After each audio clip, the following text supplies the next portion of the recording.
Bueno, Buenas tardes, arquitecto Jorge Jauregui. Gracias por hola, buenas aceptar la tardes. invitación.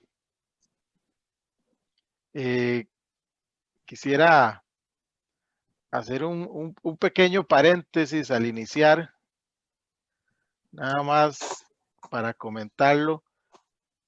Cuando yo estaba en la universidad era un gran fan de su trabajo. ¿Ah, sí? Sí, sí, a mis profesores les gustaba Calatrava y Saja, pero a mí me gustaba mucho lo que usted hacía. De hecho, yo estudié en la Universidad Federal de Río de Janeiro. Ah, sí. Estuve ahí haciendo un posgrado y me dediqué a visitar muchos de los trabajos suyos. ¿En qué año fue eso? 2007. Ajá, sí. Sí, de lo que no sabía es que usted era amigo de Álvaro Rojas. Si no le Sí, hubiera pedido a Álvaro que me contactara. hace muchísimo tiempo que somos Sí, amigos. sí, no sabía, entonces no lo visité esa época, pero sí visité muchos proyectos. La verdad es que Es uno de mis amigos centroamericanos. Ahora vos vas a ser próximo, pero Álvaro y una arquitecta de Santo Domingo, Patricia Cuevas, también son muy amigos míos. ay, qué bueno. Eso es lo bueno que tiene mucho de la arquitectura, que nos une como una red. Sí, sí, sin duda. Sí, sí. Aún a la gran distancia. Exactamente. Y a estas situaciones de pandemia, por lo menos tenemos Sí, estas herramientas de comunicación. sí. Eso nos ha salvado un poco este año. Bastante, sí. Impensable hace un tiempo, en realidad. Sí, impensable. No estaban ahí, pero no se usaba, no Sí, era sí, común. exactamente. Un poco para contextualizar la entrevista. A causa del golpe de Estado de 1976, usted abandona su natal Rosario, en Argentina, y es perseguido por la dictadura. Llega a Brasil. Me gustaría saber primero qué lo llevó a escoger Brasil y, más importante, por qué terminó estableciéndose profesionalmente ahí. Sí. Bueno, ¿por qué Brasil? Porque cuando se dio el golpe, eh, yo pensé, bueno, me quiero ir a un país, me tengo que ir a un país lo más diferente posible del mío, pero lo más cercano para poder volver más rápido y más fácil. Mi idea era estar fuera unos 2 años y volver, pero los militares se quedaron mucho más. Eh, ¿Por qué Brasil? Porque yo había venido una sola vez a Brasil, solo hasta San Pablo, no conocía el resto, y por la lengua diferente, yo no entendí una palabra cuando llegué aquí, nada, lo que me hablaba la gente. Entonces, aunque aquí estaban en dictadura y todavía se hablaba bajito para hacer comentarios políticos, la gente tenía miedo acá, los brasileros. Aún así, para mí era completamente diferente, era un lugar seguro, o sea, a mí no me buscaban, a mí yo no tenía, no estaba fichado, digamos, no tenía antecedentes aquí. Entonces, era seguro para mí. Eh, y pensando en eso, yo sí, pensé Europa, España, no sé, otro lugar, Portugal, pero me parecía muy lejos, me parecía demasiado distante, más difícil para volver. Y Brasil se podía volver inclusive de ómnibus, o sea, de incógnito, porque si en los aeropuertos había mucho control, por el territorio, por los caminos, no. Entonces yo había pensado también esas cuestiones y por eso decidí Brasil. ¿Por qué Río? Bueno, yo primero pasé por San Pablo, que tampoco conocía a nadie, y no sé quién me dio la dirección de Vilanova Artigas, que fue el primer arquitecto con el que hablé, el que hizo el edificio de la USP, que había sido un militante político Y él me recibió muy bien, como todos los brasileños que reciben muy bien a los de afuera, y sobre todo en aquella época, hoy ya no tanto.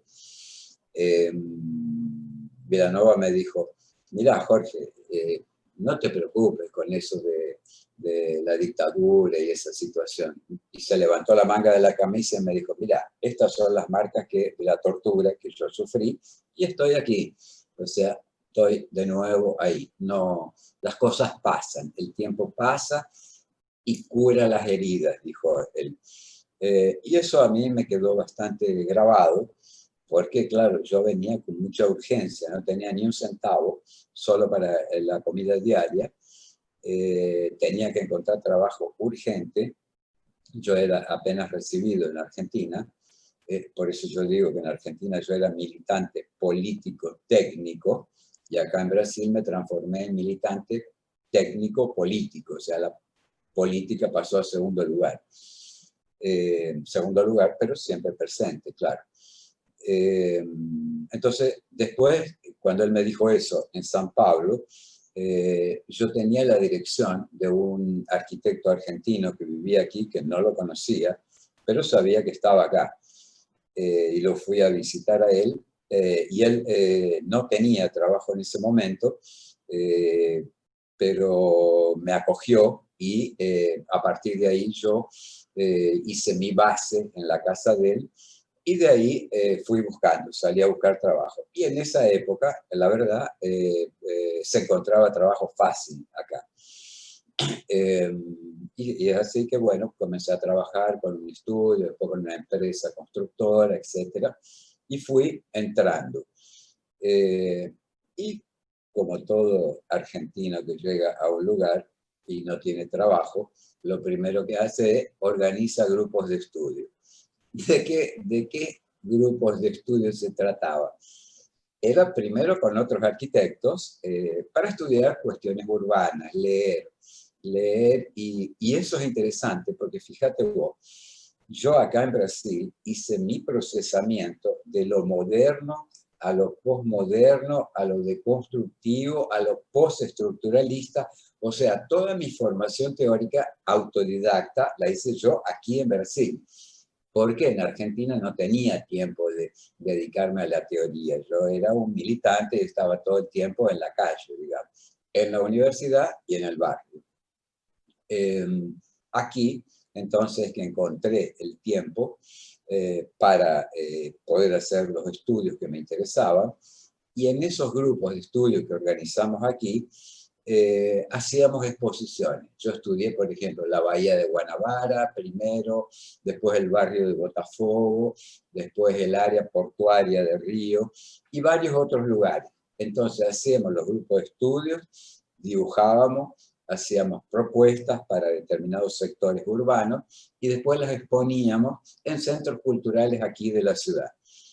Y es por eso que yo primero acá en Brasil y durante mucho tiempo yo fui conocido como escritor. Yo escribía en las revistas de arquitectura, las dos que hay acá. AU, Arquitectura y Urbanismo, y Proyecto, que es las dos revistas. Escribí mucho ahí. Yo me consideraba, como decía Borges, una antena de la raza. ¿Antena de la raza en qué sentido? Alguien que capta el espíritu del tiempo en su métier, en su área de actuación, el urbanismo y la arquitectura, y reflexiona sobre eso. Y yo reflexionaba y lo escribía y lo publicaba. Entonces pasé a ser bastante conocido acá en Brasil como un teórico de la arquitectura, como un, digamos así, alguien que relacionaba las cuestiones locales con lo que pasaba en el resto del mundo en ese momento, en esas áreas, arquitectura y urbanismo. En Argentina sí, lo único que yo había hecho eran cursos teóricos, eso sí, que tenían que ver con la militancia, teoría, estudiando el lenguaje. Estudiábamos Saussure, estudiábamos no me acuerdo ahora la palabra, después tal vez me la acuerde, específicamente qué era eso. No era topología, era algo semejante. Aquí, entonces, yo empecé a hacer cursos de filosofía. Primero, filosofía deleuziana, o sea, había un filósofo brasilero que ya murió, muy bueno, muy conocedor de Deleuze, y con él hice muchos cursos. Después, mi mujer es psicoanalista, y yo siempre estuve próximo del psicoanálisis, aunque no me analizaba en Argentina, pasé a analizarme acá en Brasil.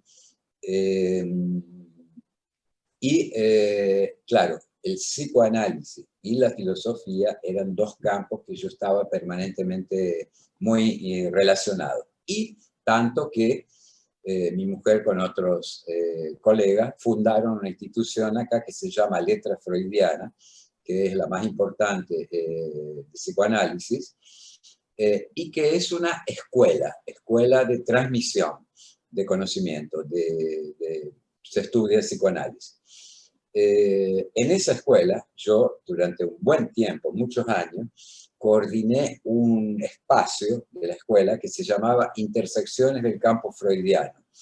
Entonces, ¿qué era eso? Ahí yo invitaba a escritores, directores de cine, poetas, arquitectos, bueno, muchas disciplinas que tenían tangencialmente que ver con el psicoanálisis. ¿Y por qué el psicoanálisis para mí? Porque el método de Freud, de la asociación libre y la atención flotante, es exactamente el método de Freud, que después Lacan desarrolla más, es lo que uno hace, lo que yo hago, exactamente mismo sin pensarlo. Yo lo hacía antes de tener el concepto, cuando iba por primera vez a un lugar que no conocía. ¿Qué es eso de la atención flotante? Cuando uno mira todo al mismo tiempo, sin jerarquía, todo tiene la misma importancia. Atención flotante y asociación libre, o sea, uno hace conexiones entre diferentes factores, elementos de la realidad que solo a posteriori, en análisis no solo en el diván, yo digo diván porque tengo uno acá en mi sala, aquí al lado mío, en el análisis, entonces, para un arquitecto, análisis de todo lo que anotó, de lo que conoció de un lugar físicamente, registros, croquis, diagramas, perspectivas, lo que sea, más todo lo que acumuló de lo que escuchó de la gente del lugar. Esa cuestión para mí fue fundamental y fue lo que después yo fui estructurando en una teoría, en este libro, que el único que publiqué, ahora va a salir otro, que ya iba a salir antes de la pandemia, pero lo vamos a editar ahora inmediatamente después. El primer libro se llamaba Estrategias de Articulación Urbana, el que está publicado. Exactamente ese. Bueno, ahí hay una recopilación de cuestiones, de conceptos, de registros, de práctica proyectual y de reflexión teórica. Yo decía que los registros, que son de dos tipos para un arquitecto siempre, el registro gráfico y el registro en la memoria, digamos, lo que queda acumulado en el disco rígido de cada uno, que después uno lo va accesando a medida que lo va precisando, consciente o inconscientemente. Entonces fue así que yo comencé a reorganizar mi vida acá en Río, y el tiempo fue pasando y cada vez era más difícil pensar en volver. Yo una vez pensé en volver y ya estaba, diría, casi con las valijas hechas.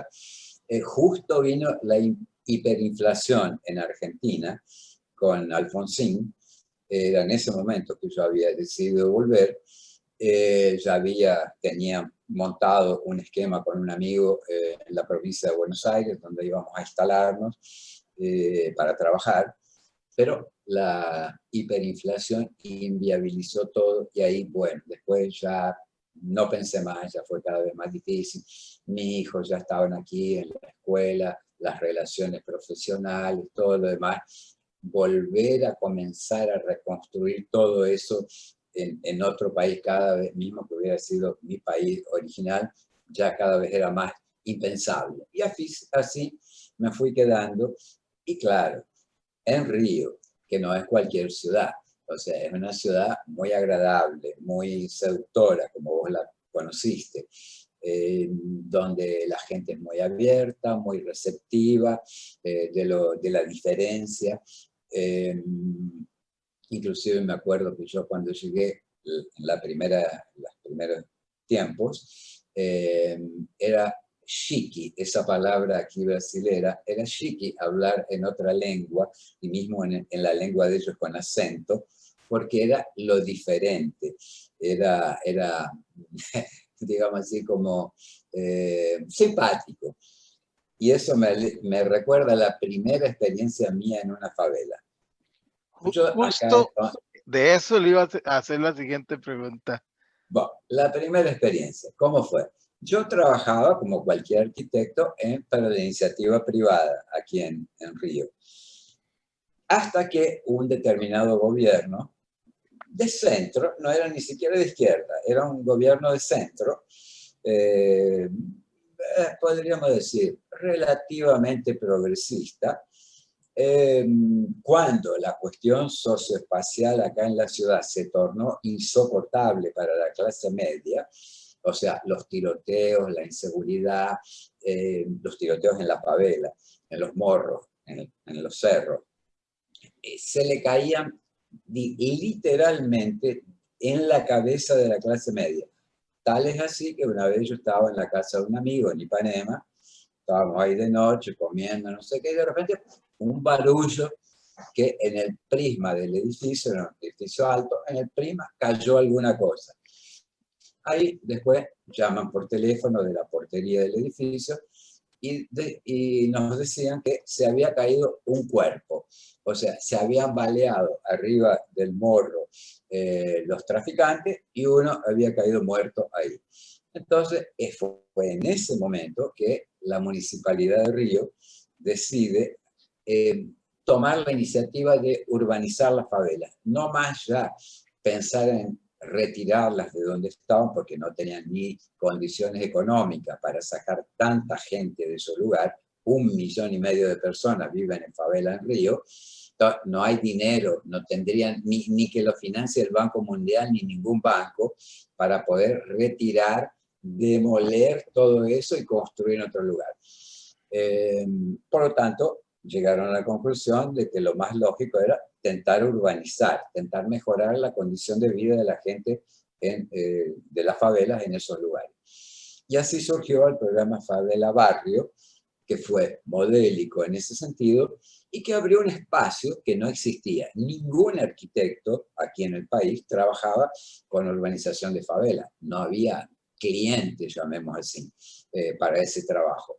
A partir de que la municipalidad formula el programa y demanda metodologías de proyectos para abordar ese tema, se instala la cuestión de pensar lo informal como parte de la ciudad existente. Y ahí, para mí, fue un campo de práctica y un campo de reflexión. No había conceptos teóricos para pensar lo informal. Hubo que construir esos conceptos. ¿Y de dónde fui a buscar las referencias? Justamente de la filosofía, del psicoanálisis, de los que construyen conceptos.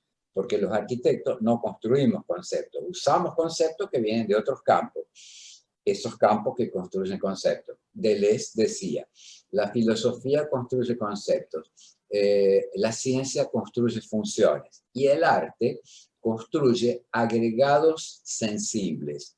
Él no definió eso porque se murió inmediatamente después, pero abrió la sugerencia de esa palabra, agregado sensible, a mí siempre me dejó así muy atento a que estaba contenido ahí la cuestión de lo concreto y lo perceptivo, lo intuitivo. Había esa posibilidad de unir razón y emoción, lógica e intuición. Entonces, esa cuestión de agregado sensible, que era lo propio del arte para Deleuze, y la arquitectura tiene un pie en el arte, abrió un espacio para la reflexión, un espacio para pensar, que se constituyó, gracias, finalmente en un campo de práctica y de reflexión teórica. Y eso es algo, sí, que yo lo traigo desde la facultad, esa cuestión de siempre buscar aproximar los dos polos, el concepto y la realidad. Y ahí, mucho tiempo después, hace, no sé, 10 años, 8 años, 7 años, no sé cuánto, encontré ese texto de Michel de Certeau que dice lo siguiente, en este libro, La invención de lo cotidiano. En ese libro, él dice, la ciudad y el concepto nunca coinciden, pero ellos van en la dirección de su progresiva simbiosis. Él dice, planificar la ciudad implica al mismo tiempo pensar la pluralidad misma de lo real y darle efectividad a ese pensamiento de lo plural. Y él termina y dice, es saber y poder articular. Bueno, esa cuestión de saber y poder articular se tornó central para mí. ¿Estás escuchando? Sí, claro. Ah, bueno, porque se congeló tu imagen. Pero si escuchás está todo bien. Ese articular, por eso yo leí ese texto después de haber escrito el libro ese que vos tenías en la mano, Estrategias de Articulación Urbana. Pero para mí siempre fue claro que en la ciudad partida, en la ciudad y la sociedad divididas, de la cual hacemos parte, no se trata de integrar. Las diferencias no se integran, pero se pueden articular. Y es esa la función que un arquitecto tiene en esta sociedad y en esta ciudad tan escindida, digamos, entre beneficiarios de la urbanidad y excluidos de la urbanidad. Entonces, ese concepto de articular, para mí, es relativo a articular diferencias. Esa es la cuestión. No buscando mantenerlas, sino buscando puntos de pasaje de una realidad a la otra, de lo informal a lo formal. Y el diseño, en ese sentido, tiene algo que decir, tiene, digamos, un compromiso. Y ya pensando en otra de las preguntas que vos me habías enviado, el arquitecto en ese sentido, para mí es muy clara. Es darle visibilidad al conjunto de demandas sociales difusas, una visibilidad tal que permita la acción. Y al mismo tiempo tiene eso una función didáctica. El diseño, a través del diseño, uno puede mostrarle al otro lo que tenía derecho a desear y no sabía antes del diálogo con el arquitecto. Y esto no solo en la favela, con cualquier cliente, público o privado, rico o pobre, institucional o comunitario, con cualquiera. O sea, nadie sabe a priori, ningún cliente, entre comillas, sabe a priori muy bien, digamos, qué es lo que está queriendo. Puede tener una idea más o menos aproximada, pero nunca muy clara. En el diálogo con el arquitecto, eso es lo que hay que hacer emerger, digamos. Entonces, ahí hay una tarea del diseño que es espacializar y darle visibilidad a esto que difusamente se coloca como demanda la mayoría de las veces. Porque lo máximo que un cliente puede decir es una demanda funcional. Bueno, yo quiero una casa de 2 habitaciones con baño, cocina, no sé qué, y baranda. O puede ser un cliente institucional, un banco, o una iglesia, o lo que sea, que tiene algún programa funcional.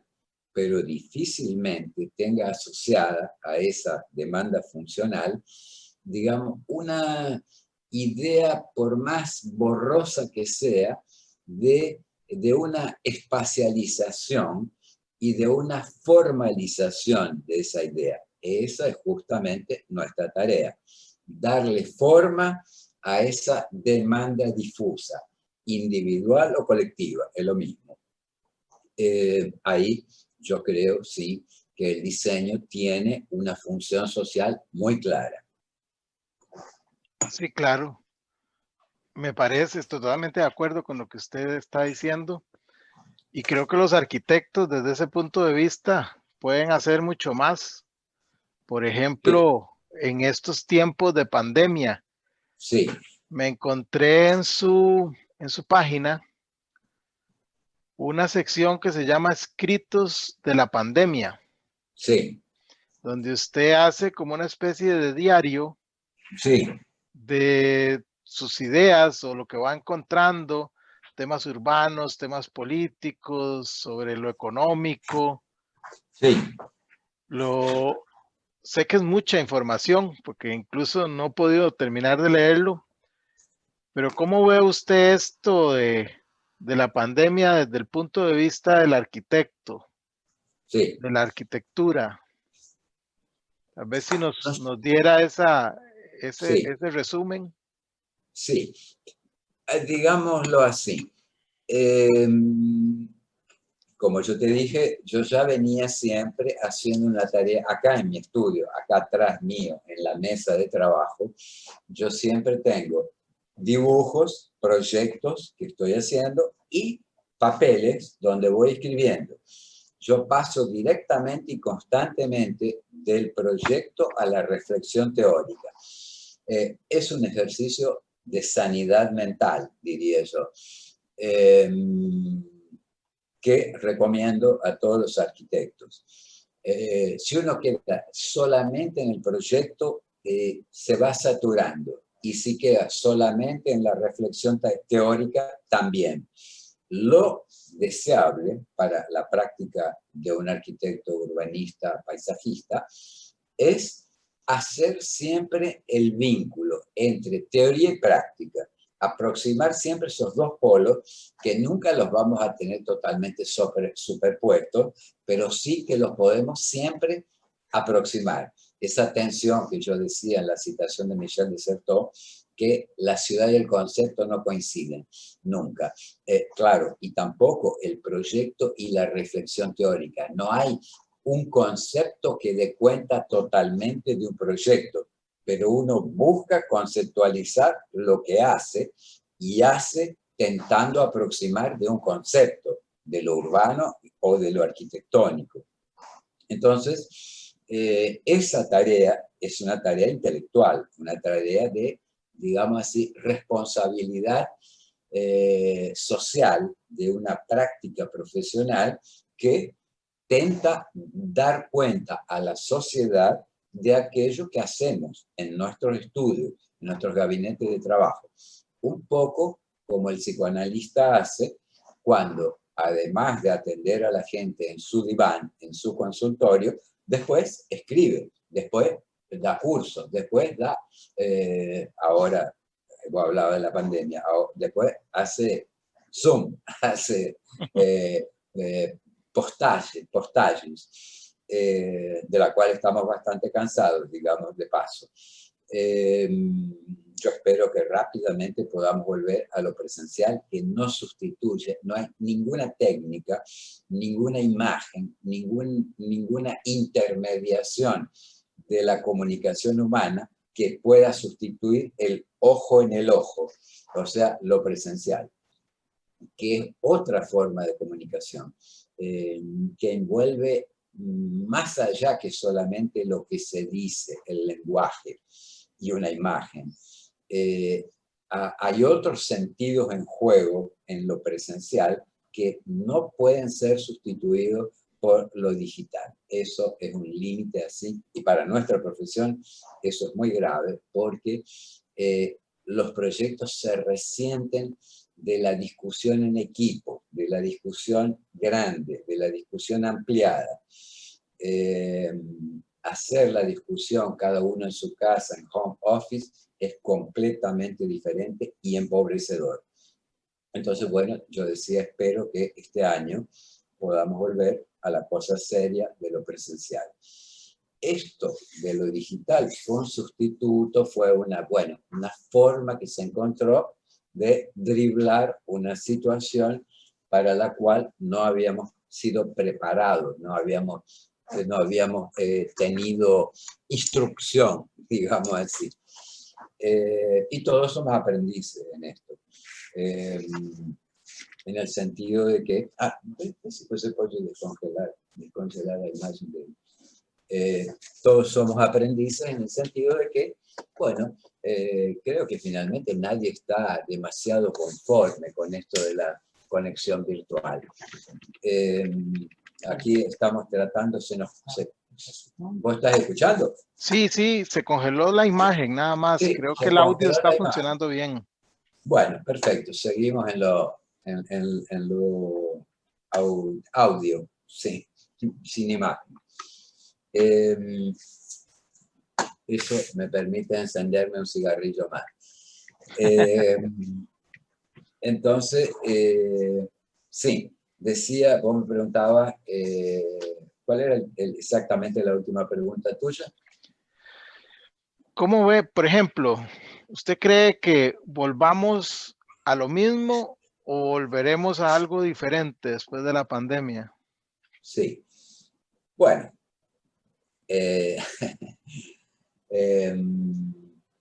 diría que yo soy un optimista escéptico, si esas dos cosas se pueden juntar, irónicamente.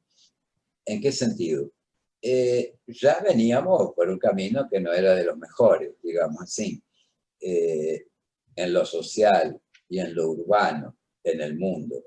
Las desigualdades aumentando, de todo tipo, económicas y sociales, el problema de la exclusión de una cantidad de gente enorme, el problema de los inmigrantes, el problema de la degradación ambiental, el problema de las quemadas en un país como Brasil, por ejemplo, estimuladas por el gobierno.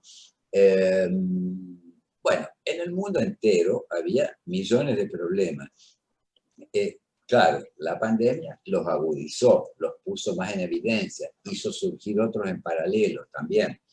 La cuestión de la salud se tornó, bueno, candente.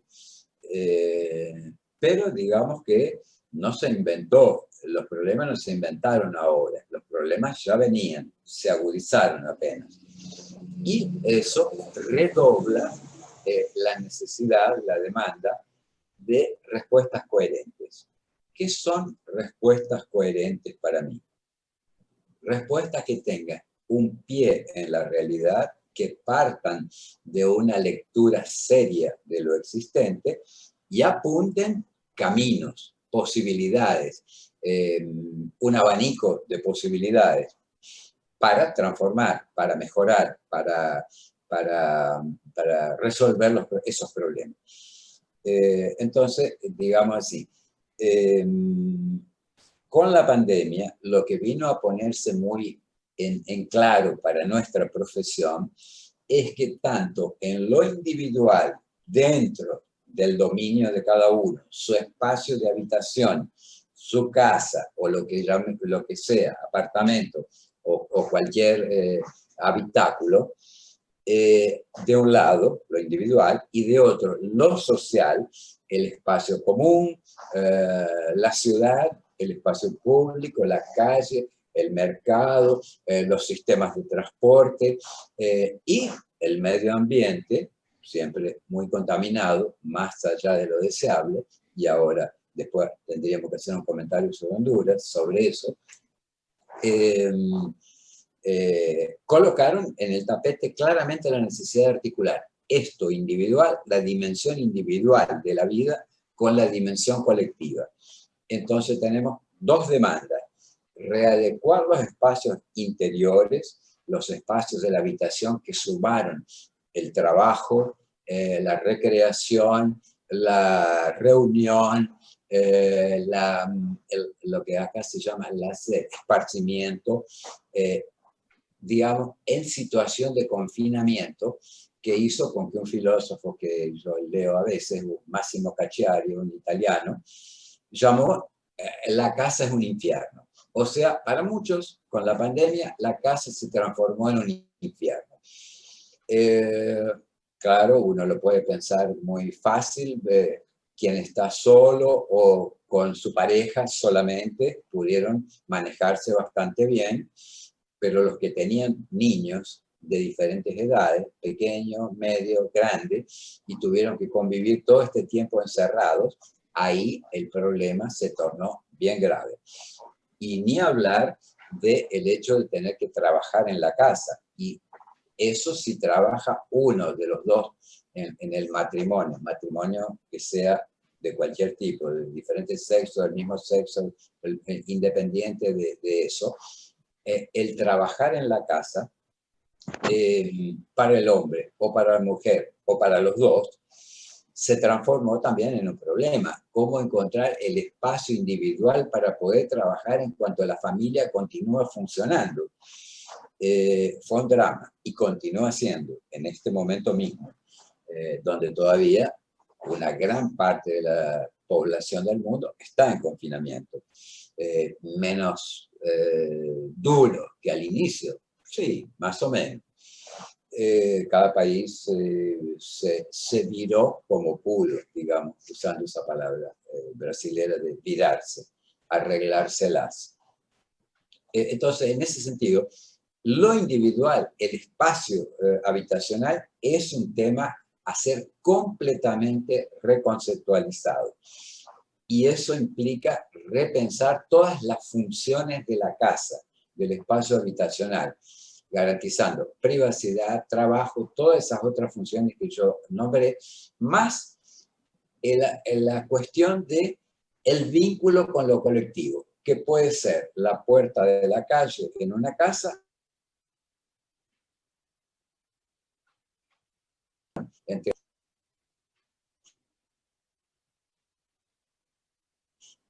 o puede ser una escalera, que se transformaron en elementos a ser también completamente repensados.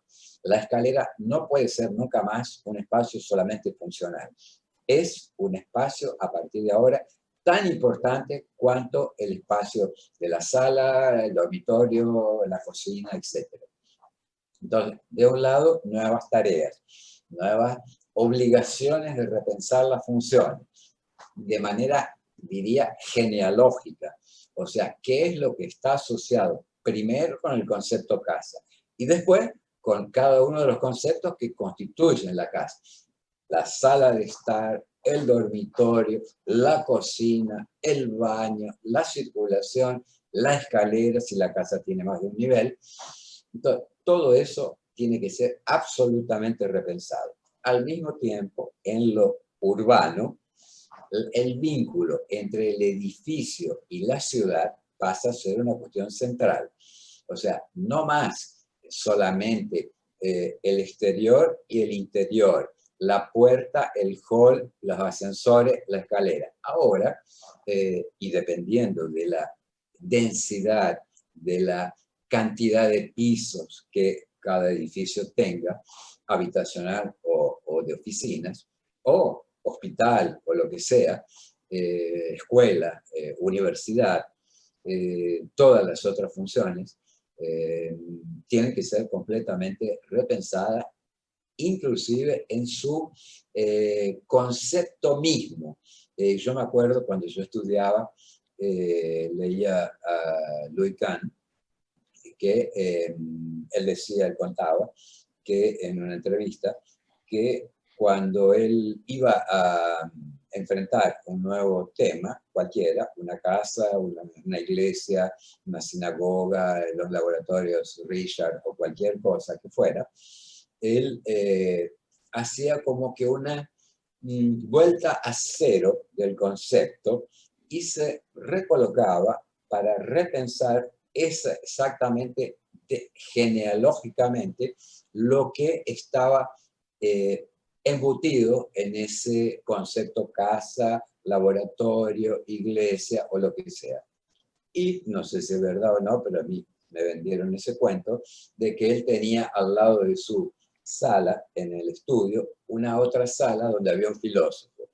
Entonces, cuando él tenía que hacer esta reconceptualización genealógica, abría la puerta y le decía, fulano, vení que tengo que discutir esto, quiero discutir esto. Y ahí comenzaban a repensar qué era, por ejemplo, la idea de lo sagrado que estaba embutida en el concepto iglesia. Y así iba trabajando. Bueno, eso a mí siempre me quedó me interesó mucho, porque después yo lo retomé con Derrida, cuando hace ese análisis, Derrida, de la necesidad de la revisión genealógica de todos los conceptos que utilizamos en la comunicación diaria. Eso es una obligación de cualquiera que se pretenda relativamente reflexivo, y una obligación permanente, antes y después de la pandemia. Entonces, ahora nosotros, volviendo a tu pregunta, me desvío un poco, tenemos que repensar lo individual y repensar lo colectivo y sus vínculos. Sus vínculos que, dependiendo de la escala de que estemos hablando, pueden envolver el transporte público, la movilidad general de una ciudad, por ejemplo. De qué forma hoy contribuimos a descongestionar nuestras ciudades, nuestras megaciudades. De qué forma podemos repensar el movimiento, la conectividad entre las diferentes partes de estas multicentralidades que configuran una megaciudad. Yo siempre tomaba como referencia Tokio para eso, que para mí fue muy importante verificación práctica, digamos, en la propia ciudad, andando por Tokio. Eso de que en cualquier lugar que uno emerge de un subte, de un metro, ya sale en un centro. No es que hay 1, 2, 3, 5 centros. Hay una multiplicidad de centros en Tokio y digamos que para mí todo es centro. O sea, en cualquier lugar que salgo ya estoy en una centralidad. Esa cuestión de las centralidades es algo que tenemos que repensar, rearticular, reconceptualizar.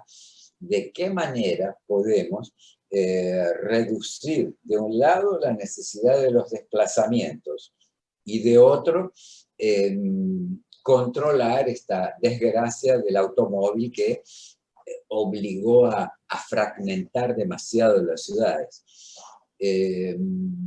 Entonces tenemos ahí tareas enormes por delante a partir de ahora. Sí, y claro. en nuestros países, en Latinoamérica, todavía todo eso en el medio de ciudades y sociedades divididas, o sea, donde uno está completamente excluido de todo. Así es. Es aquí el que resuelve todos los problemas. Hola, hola. Un talibán brasileño. Hay un tema que me llama mucho la atención. Yo también trabajo en obra pública. ¿Ah, sí? Sí, sí, en la parte de salud, hospitales y clínicas. Ah, qué bueno. Entonces, quisiera consultarle, Sí. ¿cómo lidia usted con esa necesidad de inmediatez, ese cortoplacismo de los políticos? Sí. Porque evidentemente el trabajo que usted hace no es a la carrera. No. Requiere un tiempito de pensar antes de actuar. Pero te diría que perdí mi cigarrillo, ¿verdad? Que eso es fundamental. Ya los encontré. Bueno, te diría lo siguiente. Bueno, mi disculpa, ¿cuál es? Con el cigarro. Niemeyer fumó hasta los 104 años. Sí, claro. Paulo Méndez fuma hasta ahora, 80 y no sé cuántos. Yo también fumo. No soy Niemeyer ni Paulo Méndez, pero digamos, tengo el mismo problema. Entonces, bueno, yo, yo me la banco. Volviendo a tu pregunta, pero la cuestión, el cortoplacismo, no es solo un problema del poder público. Yo creo que cualquier cliente, cuando viene a un estudio, quiere el proyecto para ayer. O sea, él viene con el argumento de que quiere comenzar a construir al día siguiente. Casi eso, muchas veces. Entonces, el cortoplacismo es una cuestión social en lo individual, cuando hay un cliente individual. Cuando el cliente es el Estado, sí, el Estado, el poder público, tiene demandas políticas que tienen un tiempo. Tienen un tiempo. ¿Cuál es el tiempo? Normalmente, el periodo del mandato de gobierno, que aquí, por ejemplo, son 4 años. Entonces, en esos 4 años, el tipo tiene que hacer el proyecto y la obra, porque después se determina. Sí, puede ser que se reelija, pero nunca es demasiado seguro eso. Si se reelige, tendría 8 años. Pensando en el corto plazo, en los 4 años, un proyecto, dependiendo de la escala, demanda entre 6 a 9 meses de elaboración. Proyecto complejo. Por ejemplo, la urbanización de una favela. Claro que hay las etapas, o sea, una cosa es el tiempo para la conceptualización, el estudio preliminar, después viene el anteproyecto, donde entran los demás consultores, instalaciones, estructura, etcétera, medio ambiente, dependiendo del impacto ambiental, dependiendo del tamaño de lo que se va a construir. Entonces está el estudio preliminar, el anteproyecto con todos los demás participantes, después el proyecto ejecutivo, que sería y puede ir simultáneo al inicio de la obra. Entonces, digamos que estamos hablando de para elaborar un proyecto, 3, 4 meses, desde que se coloca la cuestión, el cliente define el programa, hasta que surgen las primeras respuestas del proyecto, que es ya tener la idea de la totalidad, ya un concepto de lo que se quiere hacer, de lo que se propone hacer y para que el cliente lo apruebe. Estoy hablando ahora de cliente público. Bueno, sí, otra cuestión que tiene relación con eso y que no es solo el tiempo, es la volubilidad de lo que se quiere, porque en la primera reunión el cliente puede decir una cosa, en la segunda otra, en la tercera otra. O sea, va cambiando su demanda a medida que va siendo construido el programa, definido el programa. Eso también es un problema que influye en el tiempo de la respuesta del proyecto. Pero vos te referías a que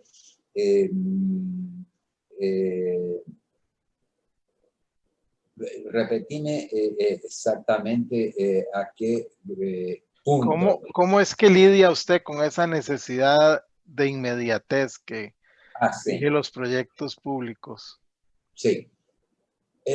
Bueno, la cuestión es cómo no dar respuestas superficiales del arquitecto. Cómo no dar respuestas apenas basadas en la pura intuición, en la pura respuesta automática, digamos así. Se formula la demanda al cliente y bueno, podemos hacer esto y esto otro. Meditar qué es lo que un lugar tiene derecho a hacer, el lugar. Yo me acuerdo siempre que también cuando estudiaba Álvaro Siza, él decía que cuando tenía una encomienda de proyecto, o sea, habitacional, o un centro comunitario, o una escuela, o lo que sea, él iba al lugar primero y se sentaba en el bar de enfrente, y él siempre buscaba que tuviera un bar o el bar más próximo, donde hacía sus croquis de lo que veía, el lugar y su entorno, porque un lugar nunca está flotando en el vacío, está en algún lugar que tiene un contexto. Y el contexto es fundamental para mí. ¿Cuál es nuestra diferencia hoy con los arquitectos modernos? ¿Cómo pensaban? ¿De dónde partía la arquitectura, el concepto que elaboraba un arquitecto moderno? Partía de la propia intención del proyecto. Por eso pensaban que lo nuevo era siempre superior a lo que había. Y por eso Le Corbusier propuso derrubar el centro de París para hacer las torres de él. Porque partía del hecho de que lo anterior era menos importante y lo que él iba a hacer era lo más importante. Hoy pensamos exactamente lo contrario, que es el lugar lo más importante y de donde debemos derivar nuestras premisas proyectuales. O sea, de la lectura de la estructura de un lugar es que vamos a derivar, extraer, hacer emerger las premisas del proyecto, que ahora ya no va a querer imponerse al contexto, sino que va a querer dialogar con el contexto, sea para integrarse o sea para contraponerse, para contrapuntear, como si habláramos en música. Tenemos siempre esas dos opciones, por integración, por asimilación o por contraste con lo que existe. Las dos son posibles, las dos son válidas, las dos aproximaciones. Depende de la actitud de cada uno, de cada arquitecto, de cada proyectista. En ese sentido, yo creo que la responsabilidad con el contexto hoy es fundamental. En este mundo cada vez más construido en que estamos, cada vez más demasiadamente construido, yo creo que los arquitectos tendríamos que buscar construir lo mínimo posible y aprovechar mucho más lo que ya está ahí, resignificar, refuncionalizar lo que ya fue construido socialmente, lo que fue hecho, bien o mal, no importa. Mal, si está mal, hay que recalificarlo, hay que reformularlo, pero aprovecharlo, no demoler todo y comenzar de tabla rasa. Hoy lo que precisamos es cada vez más una responsabilidad medioambiental contextual, o sea, leer lo que hay, lo que existe, estudiar las razones por las cuales fue hecho lo que fue hecho y corregir lo que haya que corregir. A veces es necesario o no vale la pena en la relación costo-beneficio refuncionalizar algún edificio existente. A veces es más barato demolerlo y hacer todo de nuevo. Sí, puede ser, muchas veces es así. Pero eso es algo que tiene que ver también con la demanda del cliente. Muchas veces el cliente quiere poner su marca, quiere poner su identidad y entonces quiere eliminar lo que había para decir, esto lo hice yo políticamente. Eso es un problema. Ahí depende de la capacidad de convencimiento, de argumento que el arquitecto tenga para esgrimir frente a esa demanda de tabla rasa. ¿Cuál es la responsabilidad nuestra en relación con lo existente? Es exactamente saber evaluar, tener la capacidad, buscarse los asesores que haya que tener para poder evaluar constructivamente, infraestructuralmente, socialmente, si lo que está ahí, si lo que hay, es digno de ser mantenido, entonces hacer las cosas, hacer el proyecto en función de eso. Se puede mantener una parte y renovar otra parte, siempre hay 1000 alternativas, no hay una alternativa. Justamente dependiendo de la lectura, de la estructura del lugar, uno va a derivar su premisa proyectual y va a decir, va a poder decir con fundamento, porque estudió antes del lugar, miren, señores, frente a esto, esto y esto, aquí la mejor solución, la solución más razonable en términos económicos, en términos sociales, en términos tecnológicos, en términos contextuales, es este camino. Entonces tendríamos que hacer esto, esto y aquello otro. Creo que esa capacidad del arquitecto de argumentar frente al cliente es bien importante. Y creo que los arquitectos mejor sucedidos no son los que convencen al cliente a hacer su idea, sino los que le convencen al cliente de hacer lo que debe ser hecho. ¿Qué es lo que debe ser hecho? Es una cuestión ética. Ética significa justamente hacer lo que debe ser hecho. ¿Quién define qué es lo que debe ser hecho?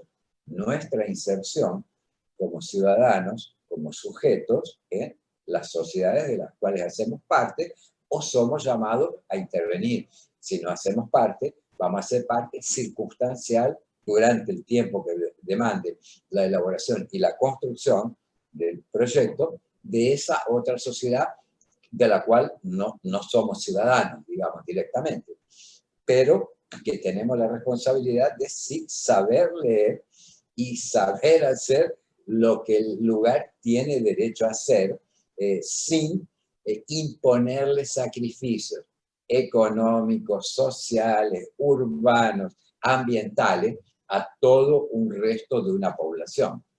Volviendo a la cuestión que vos me decías antes, yo hablaba de que a partir de ahora con la pandemia tenemos que resignificar el espacio individual, el espacio urbano y en el medio de eso los barrios.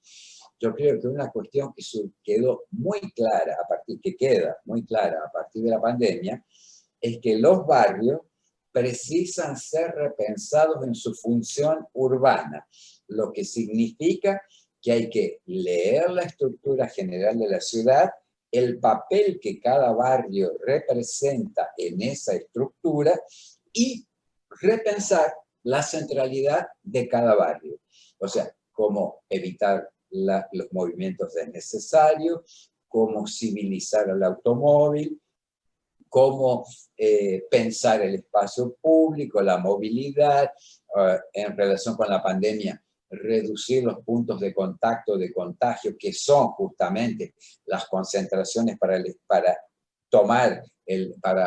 llegar al transporte público, o los centros comerciales, que son otro de los puntos de contagio. ¿Dónde la gente se contagió más en este tiempo?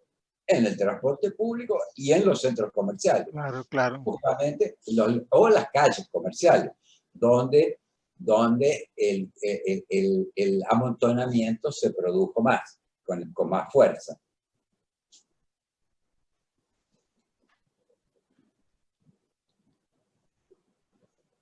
Me encantó la parte que usted habla de cómo enfrenta el lugar, Uh-huh. cómo llega Sí. y analiza y hace la relación con CISA. Esa Sí. sería como su metodología de trabajo. Vos me preguntaste la metodología y a partir de eso yo la anoté para decírtela claramente cuál es mi metodología. Primero, la llegada al lugar y la construcción de la confianza. ¿Qué significa construir la confianza? Es la confianza con el interlocutor que vive en el lugar, los representantes comunitarios y toda la gente con la cual uno sea capaz de hablar durante la elaboración del proyecto.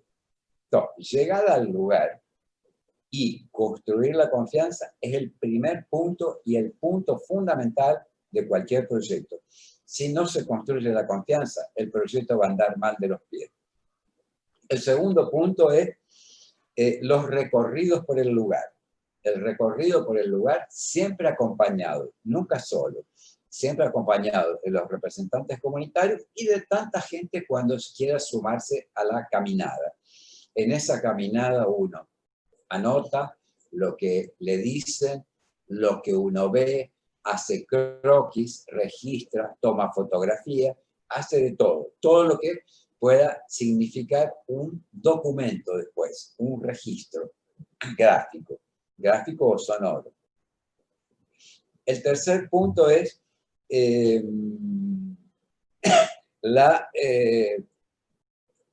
convocación de los otros especialistas que, dependiendo de la escala del proyecto, van a tener que dar opinión medioambiental, infraestructural, o sea, infraestructura, yo digo, drenaje, sistema cloacal, iluminación pública, accesibilidad, o sea, sistema viario.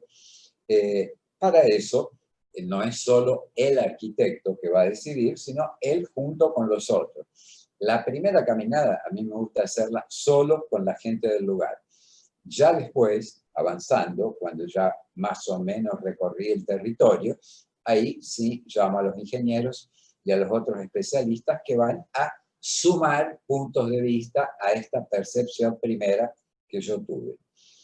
A partir de que se suma esta mirada de los otros especialistas, se pasa al punto siguiente, que es la elaboración del esquema de lectura, de la estructura del lugar, que es un trabajo del arquitecto. Justamente el único que puede hacer eso es el arquitecto. Es como el documento que va a ser la radiografía del médico, que le hace una placa al cuerpo y puede identificar, aquí tiene este problema, que el otro, no sé qué, estas posibilidades, en fin. Entonces, el esquema de lectura de la estructura del lugar de un arquitecto, cuando dibuja en planta esquemáticamente y sin medir nada, no hace falta medida, hace falta relaciones. ¿Qué relación mantiene una parte con la otra de esa estructura que es el lugar? Un lugar cualquiera en el cual vamos a intervenir. Entonces, después, el paso siguiente, ¿sí?, es el cruzamiento interdisciplinario. A partir de ese esquema de lectura, ya vamos a trazar algo, se pueden trazar ya algunas líneas maestras de lo que va a ser la reestructuración del lugar. Todo lugar tiene una estructura, pero a partir de nuestra intervención vamos a reestructurar esa estructura. Y ahí ya vamos a sumar el punto de vista de la infra, el punto de vista del medio ambiente, el punto de vista de la movilidad, varias cuestiones ahí. Además de, digamos, lo constructivo, lo que vamos a hacer, habitación, equipamiento público, espacio público, etcétera, deporte, todo eso. Y de ese cruzamiento interdisciplinario que se suma a este esquema básico de lectura, va a surgir, eso es digamos, el núcleo de donde va a surgir ya la propuesta de estructuración de para ese lugar específico, con sus condiciones de contexto, con sus condiciones de accesibilidad, con sus demandas específicas de los que viven ahí y de lo que el poder público quiere hacer en ese lugar, y de cuánto dinero tiene o hasta cuánto puede invertir en ese lugar para no tener que dejar de invertir en otro. O sea, hay todo un equilibrio ahí en la punta del lápiz entre lo que el lugar tiene derecho a hacer, pero lo que es justo pensar hacer en función de que otros no se queden también sin su intervención necesaria. A partir de esa formulación del esquema básico, Urban Scheme, eso es la estructura fundamental, la intención básica del proyecto que el poder público tiene que aprobar.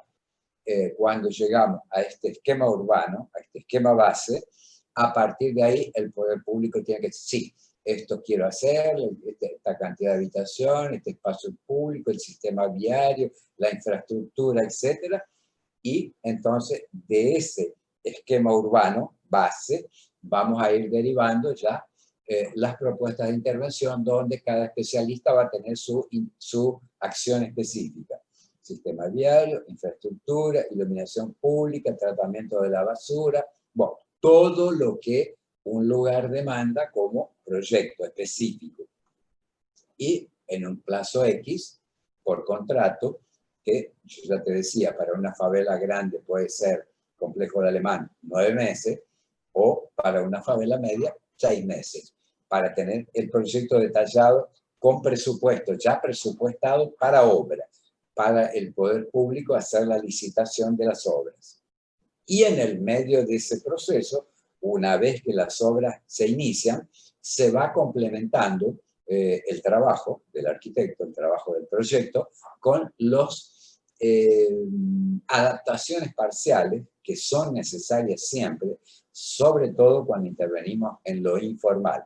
En lo formal, en la ciudad formal, las cosas están más definidas, son posibles de conocer con bastante precisión anticipadamente. Pero en lo informal es mucho más difícil, porque a veces hay que demoler, para hacer una calle, hay que demoler alguna construcción y no se sabe lo que se va a encontrar abajo, qué tipo de suelo, qué tipo de instalación que estaba pasando por ese lugar, que puede obligar a modificar un trazado, sea de calle, sea de infraestructura, o mismo de localización de algún equipamiento público. Entonces, te diría que básicamente la metodología es esa. Llegar al lugar, construir la confianza. Primer paso. No te escucho. Excelente, más bien me parece muy bien estructurada. Hay una pregunta que también quería hacerle sobre el valor de la arquitectura y el urbanismo en estas intervenciones. Y Sí. es que usted inicia con los proyectos Favela Barrio, pasa por el programa de aceleración de crecimiento. Actualmente Morar Carioca también lo está interviniendo, entre otros proyectos. Y me parece que en las favelas, donde predomina la autoconstrucción y en general en América Latina, no hay intervenciones arquitectónicas relevantes o concursos de arquitectura. No sé, por alguna extraña razón, estos territorios de autoconstrucción o informales son dejados de lado. Usted que ha estado en algunos de los más importantes y más grandes en Río de Janeiro y probablemente en América Latina, ¿cómo resumiría el aporte a estas comunidades desde el punto de vista de la intervención arquitectónica y urbanística? Te voy a responder de una forma que puede parecer en principio extraña. Para mí, estas intervenciones implican llevar al lugar el derecho a la belleza. Esa es una cuestión central.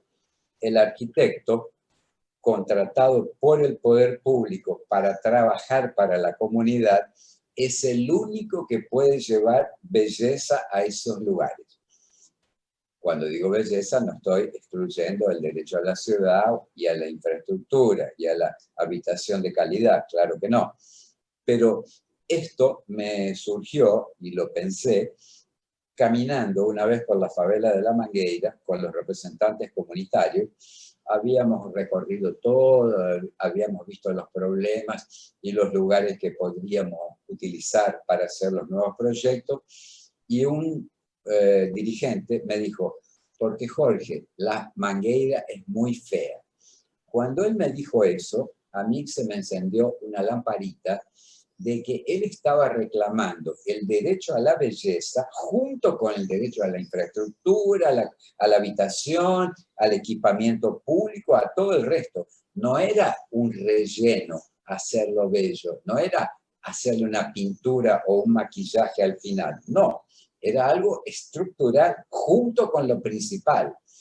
Entonces, yo creo que ser el portador de la belleza para gente que nunca va a poder contratar individualmente un arquitecto es una responsabilidad enorme para el arquitecto. Tiene que hacer el mejor proyecto posible para ese lugar, porque hay gente que nunca le va a poder pagar por su trabajo. Entonces, en cuanto un cliente de clase media o clase alta puede contratarse su arquitecto para hacerse su construcción, el de la favela nunca lo va a poder hacer, a no ser mediado por el poder público. Entonces, yo creo que cuando uno trabaja y tiene en mente que es el portador de la posibilidad de la belleza para mucha gente que nunca tuvo ni va a tener otra oportunidad, es una tremenda responsabilidad. Y ahí yo siempre pienso en la arquitectura popular. en lo mejor de la arquitectura popular en Latinoamérica, por ejemplo, donde la gente hace su casa, la termina por adentro, y cuando la termina por adentro, después hace su fachada, su pintura, su donación a lo comunitario, a lo colectivo. Ese embellecimiento por afuera que la gente hace autoconstruyendo cuando llega a tener la oportunidad, porque la mayoría de las veces no llega, implica esto que yo digo que hay en la arquitectura popular, por ejemplo, brasilera, pero no solo brasilera, toda Latinoamérica. Cuando uno ve algunos poblados antiguos, sobre todo rurales, algo que nosotros podríamos asociar con la idea o el concepto de village, por ejemplo, francés o japonés, que son esas pequeñas comunidades de cierto número limitado de familias que agrupan sus casas alrededor de algo común, que puede ser una plaza o que puede ser lo que aquí en Brasil se llama largo, un ensanchamiento de la calle, nada más, pero que hace al espacio colectivo, al espacio comunitario, que es justamente lo que yo voy a mostrar en mi presentación para Honduras. O sea, cómo de la célula individual mínima al agrupamiento de esas células que puedan formar una esprit de corps, un espíritu de pertenecimiento a alguna cosa, a una instancia mínima urbana, pero que tiene que tener el DNA de lo urbano, o sea, el ADN de lo urbano. Quiere decir que en la propia concepción de la célula ya tiene que estar pensada su posibilidad de agruparse formando más que lo individual, formando lo colectivo.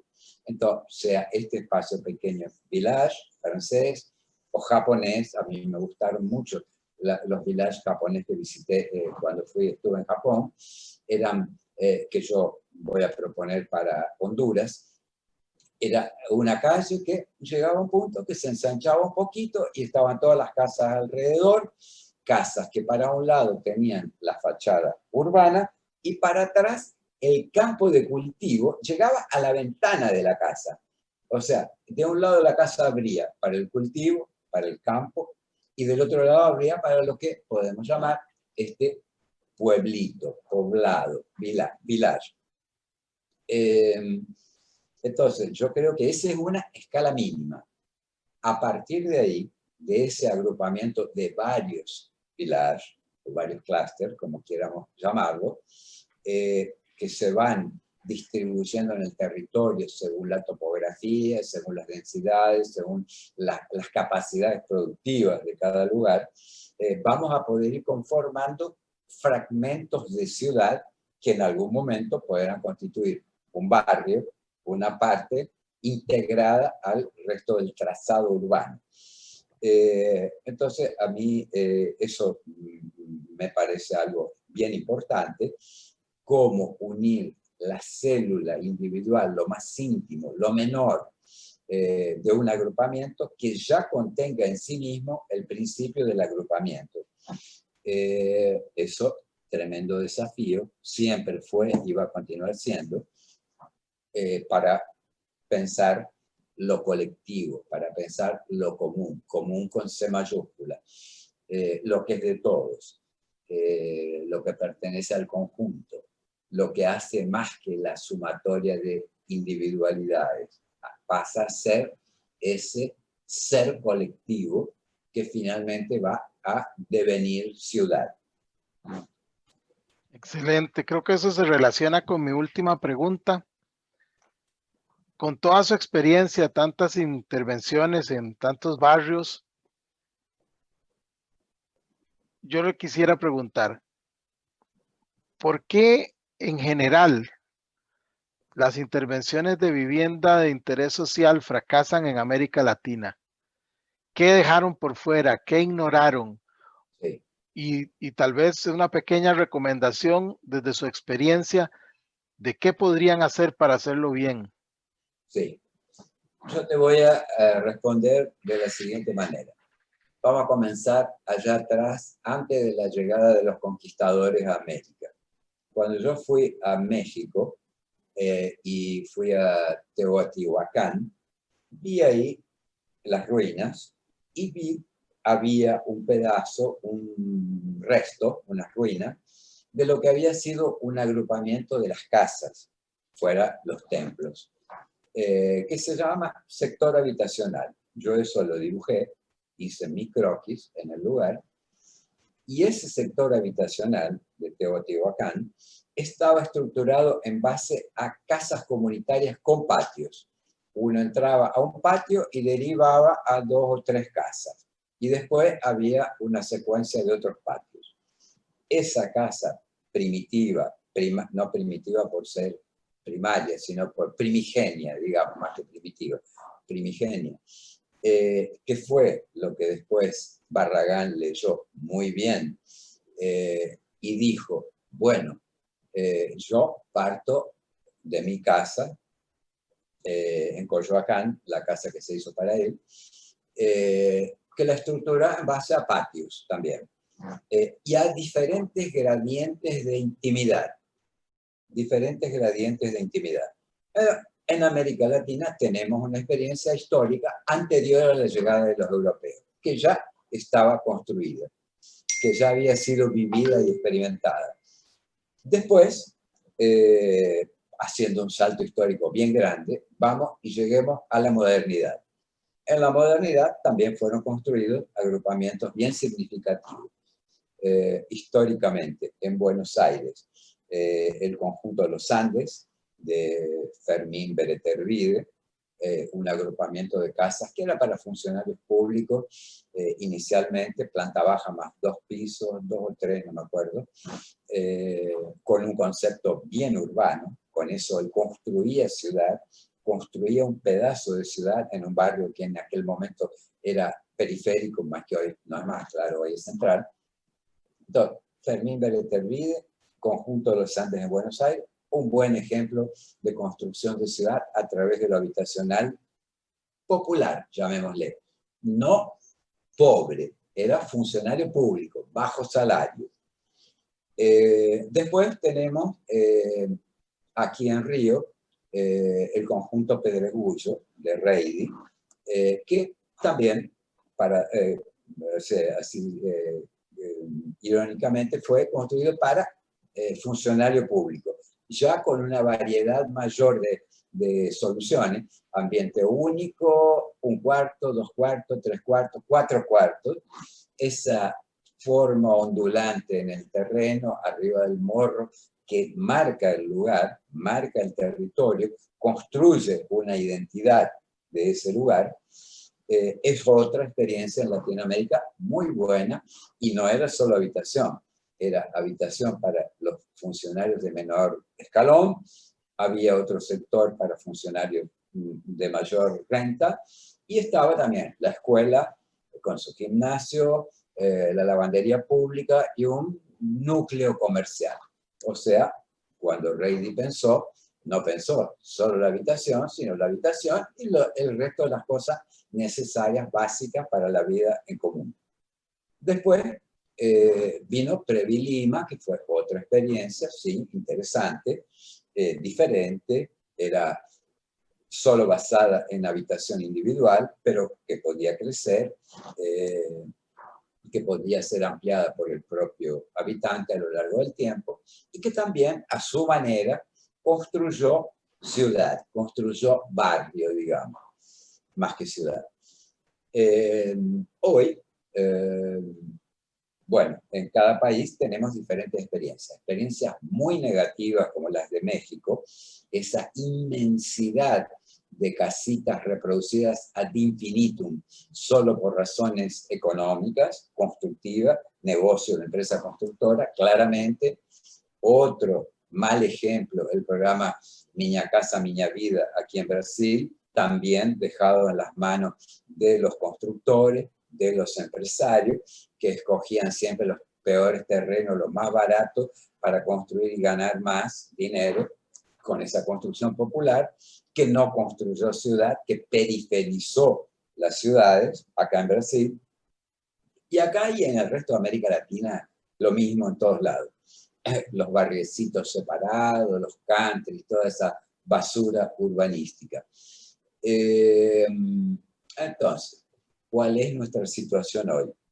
Hoy, ¿qué es lo que queremos en términos urbanísticos? La ciudad densa, compacta y conectiva. Eso es lo que queremos. La ciudad, tanto cuanto posible, del peatón y los medios de circulación que conecten las diferentes partes de la ciudad de la manera más, digamos, más neutra posible, menos agravante de impactos ambientales, que usemos sistemas tecnológicos los más evolucionados posibles, que no contaminen el ambiente, que no hagan ruido, que sean efectivos y eficientes y agradables de ser usados. Queremos esos sistemas de movilidad en nuestras ciudades hoy. Para dejar el automóvil de lado, para dejarlo solo como cuestión de emergencia, para viajar de vacaciones, la familia, pero que normalmente se maneje en transporte público dentro de la ciudad. Entonces, ¿qué núcleo habitacional podemos pensar que sea coherente con eso? Con esa búsqueda de la ciudad compacta, o sea, no queremos la ciudad dispersa, la ciudad que se desfleca hacia las periferias. Queremos utilizar la estructura urbana ya existente, la infraestructura urbana existente, los terrenos ya infraestructurados y mal utilizados para construir densamente en la densidad adecuada a cada contexto. Claro, densidad es una palabra que depende del contexto. Lo que es denso acá en Río no es lo mismo que es denso ahí en San José o en Nueva York. Cada uno tiene su particularidad y su razón de densidad. Lo que es lógico en términos de densidad para cada contexto. Y para cada circunstancia económica, social, tecnológica, etc. Entonces queremos la ciudad densa, la ciudad compacta, la ciudad que no se desparrame de cualquier manera, y la ciudad conectiva, la ciudad que mantenga entre sus partes relaciones necesarias, caminable, bicicletable, claro. Entonces, coherente con eso, denso, compacto, conectivo, queremos núcleos habitacionales nuevos o refuncionalizados que tengan en sí eso que yo le llamo el ADN de lo urbano. ¿Qué significa?